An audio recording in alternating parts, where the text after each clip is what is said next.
যদি কোনো বিষয় নিয়ে গবেষণা করে থাকি তবে আমাদের প্রাথমিক জ্ঞান ছাড়াই চেষ্টা করা খুব কঠিন হবে, কারণ এটি শেখানোর জন্য আমাদের কাছে গাইড রয়েছে।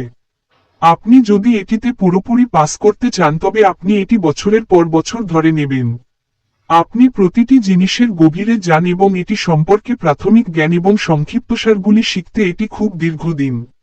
অনুরূপ পরিস্থিতির ফলে আপনি আধ্যাত্মিকতা সম্পর্কে শিখতে এবং সত্য গডস্বরকে তা শিখতে পারে।